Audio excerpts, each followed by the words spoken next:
बाजार बोलता है एफआईज ने परेशान कर दिया है। एक दिन बाय किया और लोगों को कंफ्यूज कर दिया कि वो वापस आ चुके हैं, लेकिन ऐसा हुआ नहीं। एफआईज ने एक बार फिर सेलिंग कर दी कल।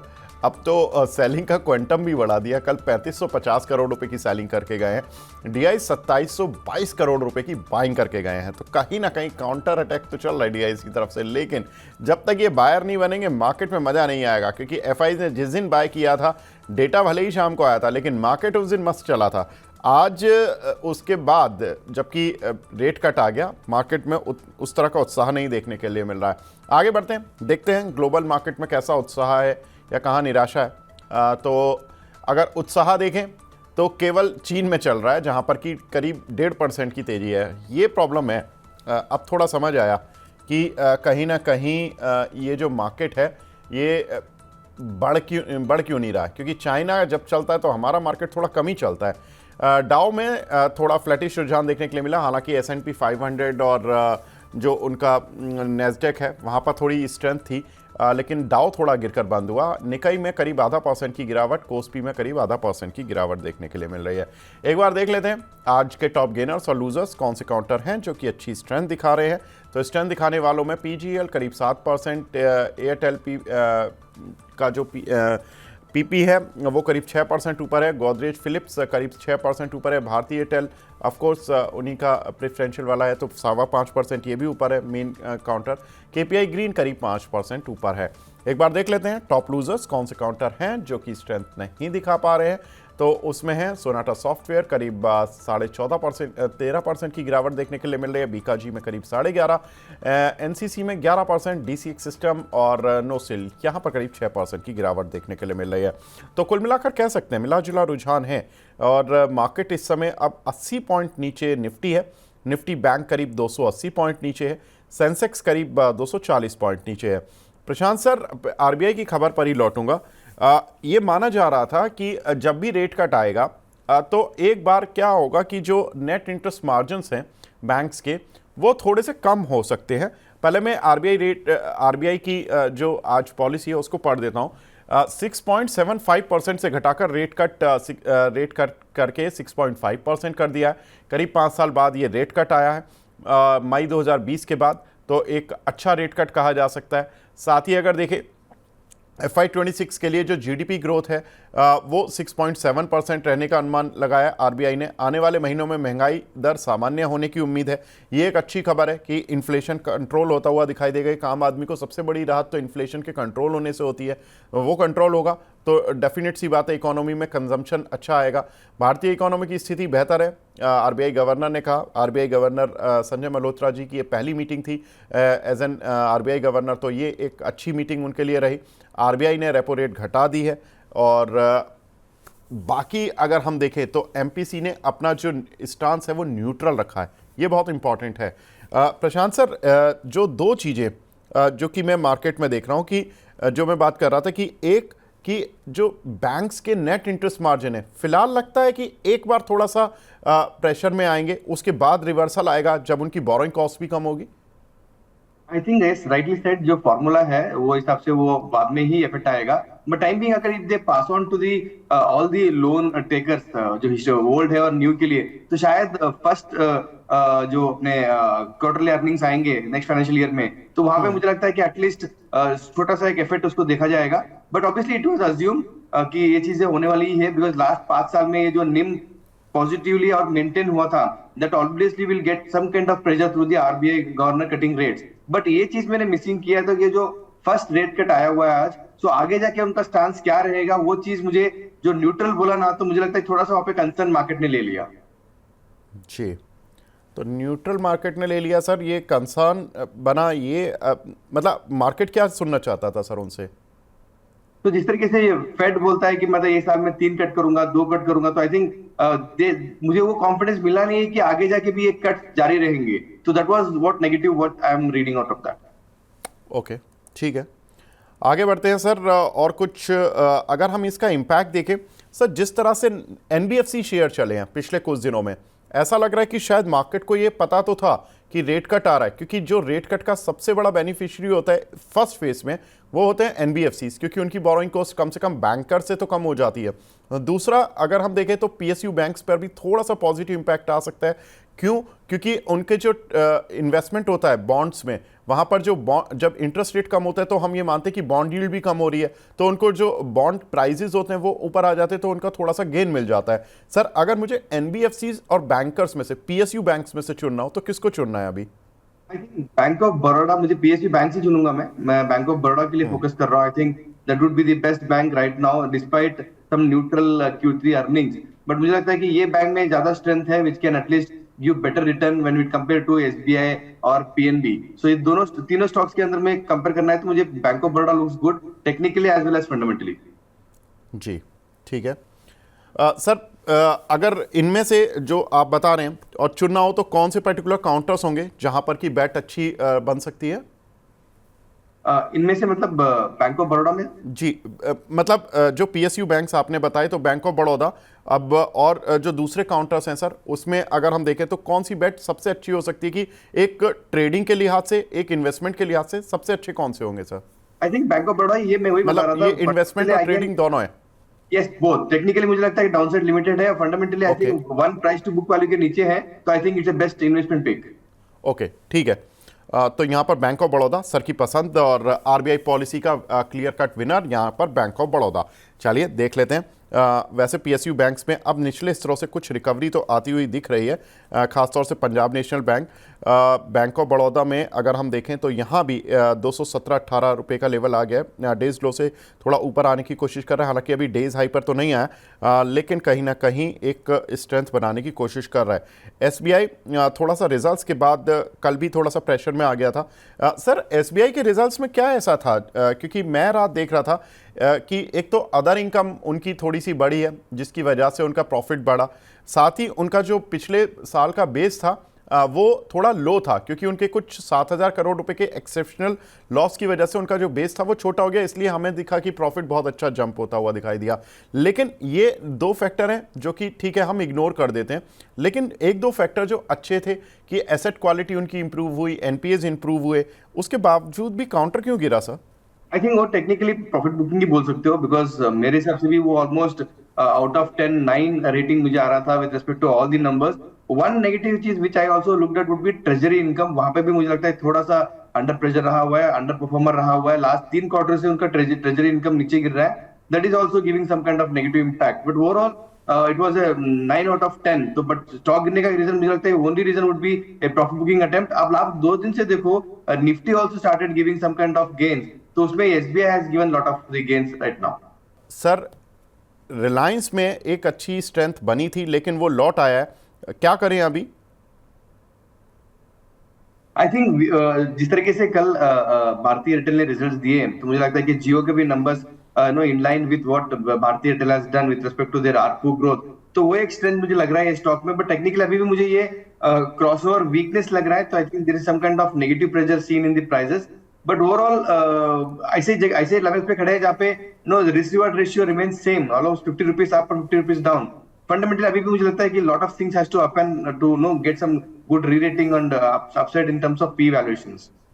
जी सर, हिंदुस्तान यूनिलीवर बजट में जिस दिन कंजम्पशन को बूस्ट मिला था उस दिन तो ऐसा लगा था कि ये शेयर री-रेट हो गए, लेकिन ये तो उन लेवल से भी ज़्यादा डी-रेट हो गए जहां पर वो बजट वाले दिन चल रहे थे। क्या प्रॉब्लम हुआ सर? तो आई थिंक कंजम्पशन स्टोरी जो बताया, तो I think it will affect the next financial year.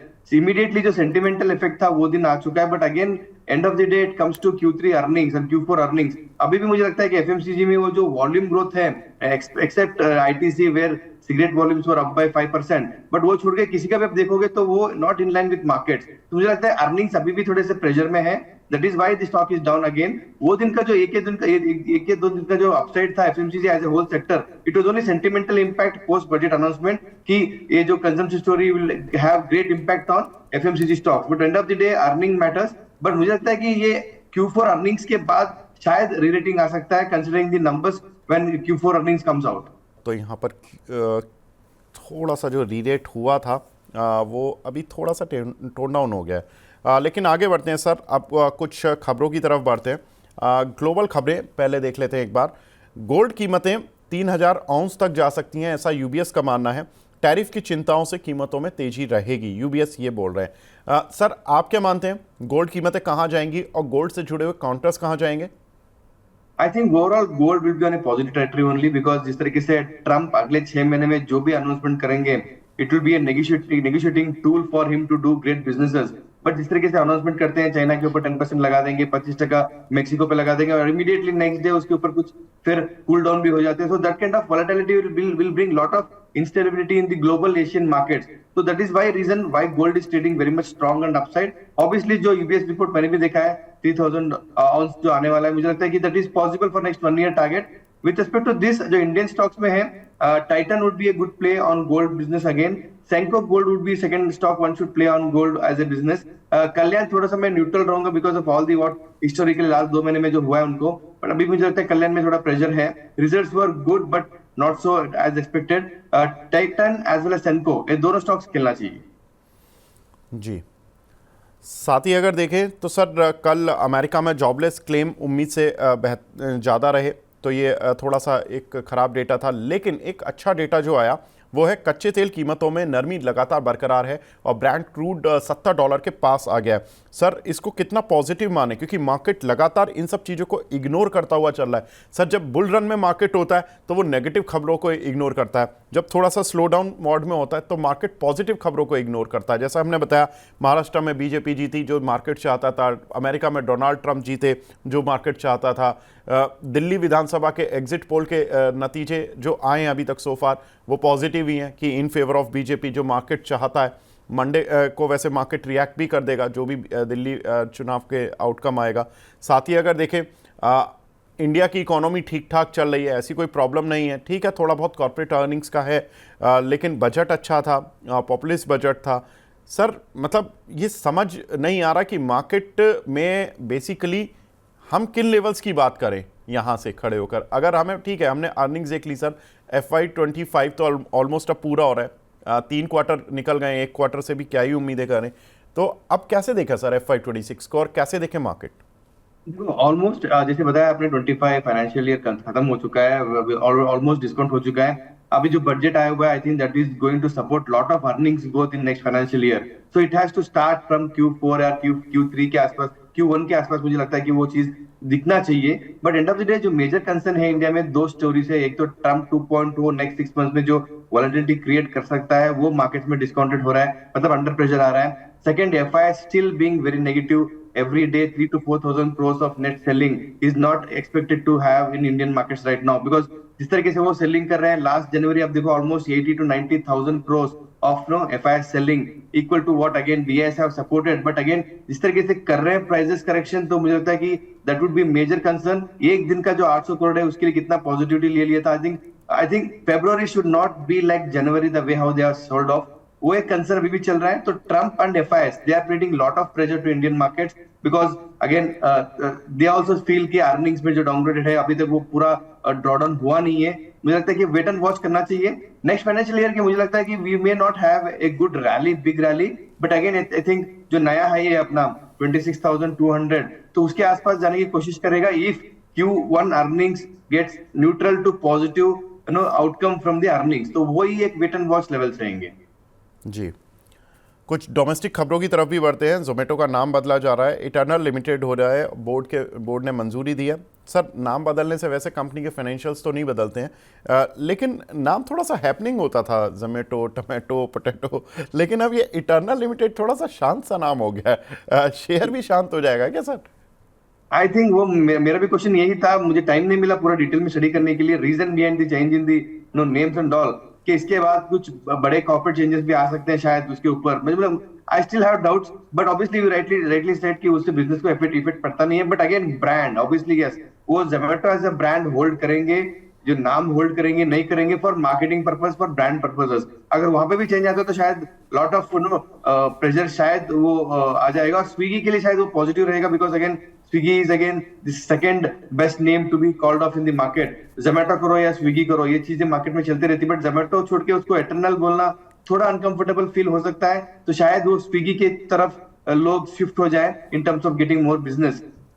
Name change में कोई इफेक्ट आता नहीं है, बट टेक्निकली मुझे लगता है अभी भी डाउनसाइड बाकी है Swiggy as well as Zomato, considering Swiggy cash burn इतना किया हुआ है कि 500 करोड़ से लेके 800 करोड़ तक लॉस, तो शायद जोमेटो के पास भी वही काइंड ऑफ नंबर्स रहेंगे।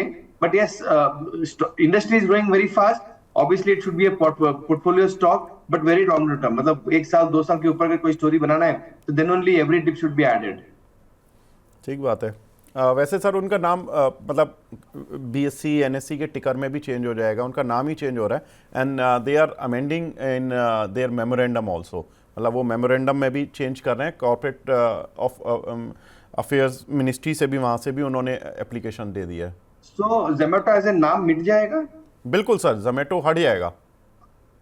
इवन इन द ब्रांड जो हम लोग देख रहे थे रेड कलर, वो भी? यस यस यस, क्योंकि उन्होंने बोला है कि वो एक्सचेंजेस वगैरह में भी अपना नाम चेंज कर देंगे। वो जोमेटो लिमिटेड की जगह इटर्नल लिमिटेड ही होगा, तो वो हर जगह वही यूज होगा। Zomato as a brand for know their T-shirts and all जो चलते हैं, वहां पे भी होगा नहीं होगा पता नहीं, because if you see DMart, company का नाम एवेन्यू सुपरमार्ट है, but DMart they continue to know से एज ए ब्रांड। सो वो एक क्वेश्चन है, अगर जोमेटो एज ए ब्रांड रखें, बिकॉज वो एक ऑलरेडी रजिस्टर्ड ब्रांड है, शायद कंपनी का नाम शायद चेंज कर सकते हैं, लाइक एवेन्यू सुपरमार्ट। बिल्कुल, ये सर पॉसिबिलिटी हो सकती है कि ये जो आपने बात कही है। लेकिन सर एक और इम्पॉर्टेंट चीज़ जो कि इस समय पूरी दुनिया में गहराई हुई है, वो है डोनाल्ड ट्रंप का ट्रंप टैरिफ। अब उसमें भारतीय सरकार भी थोड़ा सा आउटलुक ले रही है, उन्होंने भी तैयारी कर दी है। सरकार ने टॉप कंपनियों के ऑफिशियल्स से बातचीत की है और उनसे एक डेटा मांगा है कि आप पर कितना पॉजिटिव या नेगेटिव इम्पैक्ट पड़ने वाला है, ये बताइए हमें। चीन, कनाडा, मैक्सिको पर टैरिफ से वैसे सरकार को भी लगता है कि भारत को फ़ायदा ही होगा, और सरकार को ये लग रहा है कि अन्य देशों के टैरिफ से भारत पर कोई खास असर होगा नहीं, और भारतीय सरकार को ट्रंप से बेहतर रिश्तों की भी उम्मीद है। लगातार हमारे जो होम मिनिस्टर हैं, जो विदेश मंत्री हैं, ये सभी लोग लगातार बात कर रहे हैं कि हाँ ठीक है, ट्रंप आए हैं, हमारे भारत के रिश्ते और एक नई ऊंचाई पर जाएंगे। अब ये नई ऊंचाई कितनी होगी और मार्केट भी नई ऊंचाई पर पहुंचेगा उन रिश्तों की वजह से, ये मार्केट में देखना बड़ा इंपॉर्टेंट होगा। इसका आंसर हमें खैर नेक्स्ट वीक मिल जाएगा, जब प्रधानमंत्री मोदी डोनाल्ड ट्रंप से मुलाकात करेंगे। 12 फरवरी को जा रहे हैं अमेरिका। अगर हम देखें तो भारत का अमेरिका के साथ जो कारोबार है वो करीब 120 बिलियन डॉलर का है, और अमेरिका हमारा नंबर 1 ट्रेडिंग पार्टनर है, जिसमें कि अगर हम देखें तो भारत से सालाना जो एक्सपोर्ट होता है वो करीब 78 बिलियन डॉलर का होता है, और जो इंपोर्ट होता है वो 42 बिलियन का होता है। तो 36 बिलियन डॉलर का करीब ट्रेड सरप्लस है भारत के फेवर में। यही डोनाल्ड ट्रंप शायद मुद्दा भी उठाएंगे कि भाई आप तो हमसे ज़्यादा पैसा कमा रहे हो, 36 बिलियन डॉलर का आप ट्रेड सरप्लस ले जा रहे हो, आप हमारे साथ कुछ ऐसा करो ना कि आप भी हमारा माल ज़्यादा खरीदो, क्योंकि आप एक्सपोर्ट तो 78 बिलियन डॉलर का कर रहे हो, 42 बिलियन का इंपोर्ट कर रहे हो, जो उनकी हर देश के साथ प्रॉब्लम चल रही है। सर लगता है कि भारत के साथ दोस्ती ज़्यादा अच्छी रहेगी या ये डेटा जो ट्रेड सरप्लस वाला होगा? आई थिंक यस, आपने अगर 2017-2021 का भी नंबर्स देखोगे तो it was similar to this only. वहां पे भी आप देखोगे Indian markets out performed very well, मतलब overall Nifty was up by 70% in terms of that period of the first Trump two 1.0। तो मुझे लगता है कि similar kind of no effect India में भी आने वाला है ये बार, and Modi ji is well known for no going and convincing all the governor, और जो भी चीजें रहते हैं। मुझे लगता है कि रिलेशन बहुत स्ट्रांग है। जिस तरीके से जो एक बार ट्रंप आए थे इंडिया, जिस तरीके से मोदी जी ने उनको ट्रीट किया, और the way of their friendship is building up, तो मुझे लगता है कि India will get some kind of excuse for having harsh statement from Trump. But obviously Trump as Asian markets अपना तो गेम करेगा ही, ब्रिक्स कंट्री के ऊपर जो प्रेशर लाना है वो लाएगा ही। But obviously I think India will deal it very well. अगर क्रूड के हिसाब से बात करेंगे तो मुझे लगता है कि अगर बेस्ट रेट रहेगा तो obviously India will deal with US and get it done and buy crude from them. तो ओवरऑल मुझे लगता है कि ये रिलेशनशिप स्ट्रॉन्गर बनने वाला है post Modi ji visit, and overall India will be benefited. ठीक है, तो सर अभी ये जो मेटल कंपनीज हैं या जो ऑयल कंपनीज हैं, इन पे कुछ करना चाहिए, कोई positive negative? I think no, मतलब मेरे लिए न्यूट्रल ही है, नथिंग बिग। मुझे लगता है कि more focus should be on the earnings only. जब तक अर्निंग्स में ईपीएस ग्रोथ या एबिटा मार्जिन ग्रोथ वो सब होता नहीं है, तो then it has to go neutral only for me. ठीक है, कुछ अब रिजल्ट्स की भी बात करते हैं, क्योंकि कल मार्केट बंद होने के बाद काफ़ी कंपनीज के नतीजे है। सारी नतीजे तो नहीं ले सकते, लेकिन कुछ एक ले लेते हैं, जो कि हमारे दर्शक भी काफ़ी सवाल पूछते हैं। डीसीएक्स सिस्टम, यहाँ पर रेवेन्यू तो फ्लैट रहा, लेकिन नेट प्रॉफिट करीब 25% डाउन होता हुआ दिखाई दिया। एबिटा कंपनी का बहुत ज़्यादा डाउन हो गया, करीब 80%, और साथ ही मार्जिन्स तो काफ़ी श्रिंक हो गए, 7.4% से गिरकर 1.4%, यानी कि almost 600 basis point margin cut हो गए हैं। और मार्जिन ज़्यादा थे भी नहीं, 7.4% थे, उसमें से 600 बेसिस पॉइंट उड़ गए तो बचा क्या। सर कैसे देख रहे हैं, वन ऑफ क्वार्टर है या ये इसी तरह से चलेगा? Actually I did not get time to look at this numbers, but जिस तरीके से प्राइस एक्शन देखा है मुझे लास्ट एक महीने से ये स्टॉक में प्रेशर ही जाया हुआ है, तो मुझे लगता है कि the results were totally getting discounted in the price action. So but I think 300 के आसपास स्टॉक आके मतलब सेटल डाउन हो जाएगा। आई थिंक Q4 अर्निंग्स में अगर थोड़ा सा भी बेटर देन एक्सपेक्टेड अजम्पशंस अगर कोई एनालिस्ट लेके जा रहा है इसमें, तो then only things will be better, but overall मुझे लगता है कि things will be negative as per my readings बस। ठीक है। कोचिन शिपयार्ड सर, यहाँ पर भी काफ़ी दर्शक हमारे फंसे हुए हैं डिफेंस काउंटर के चलते। 8.5% रेवेन्यू जरूर अप हुआ, लेकिन नेट प्रॉफिट करीब 27% डाउन हुआ, एबिटा करीब 23% डाउन हुआ, मार्जिन्स भी करीब 900 बेसिस पॉइंट ऑलमोस्ट साफ हो गए, 860 बेसिस पॉइंट डाउन हुए, 29.3 से 20.7% पर मार्जिन्स आ गए। सर क्या करें इस तरह के नतीजे और पोर्टफोलियो में फंसा हुआ स्टॉक, तो क्या दिमाग में आना चाहिए? I think defence as a sector थोड़ा सा वॉचफुली रहना चाहिए। जिस तरीके से लास्ट Q2 अर्निंग्स भी देखो, they are not up to the mark. Q3 earnings obviously वही तरीके से नेगेटिव अर्निंग्स ही आ रहे हैं। No downside in EBITDA margins, downside in PAT margins, as well as no proper volume growth. Execution पे बहुत क्वेश्चंस रेज हो रहे हैं। ऑर्डर्स तो उनके पास आ रहे हैं, but there is a something called as order bag risk also. तो आई थिंक ओवरऑल मेरे लिए defence as a sector time being wait and watch है। वैल्यूएशन वाइज आल्सो थोड़ा मुझे अभी भी एक्सपेंसिव लग रहे हैं, बिकॉज इस तरीके से अर्निंग ग्रोथ नहीं आ रहे हैं, तो मुझे लगता है कि अभी भी D rating of the stocks और द सेक्टर में कंटिन्यू।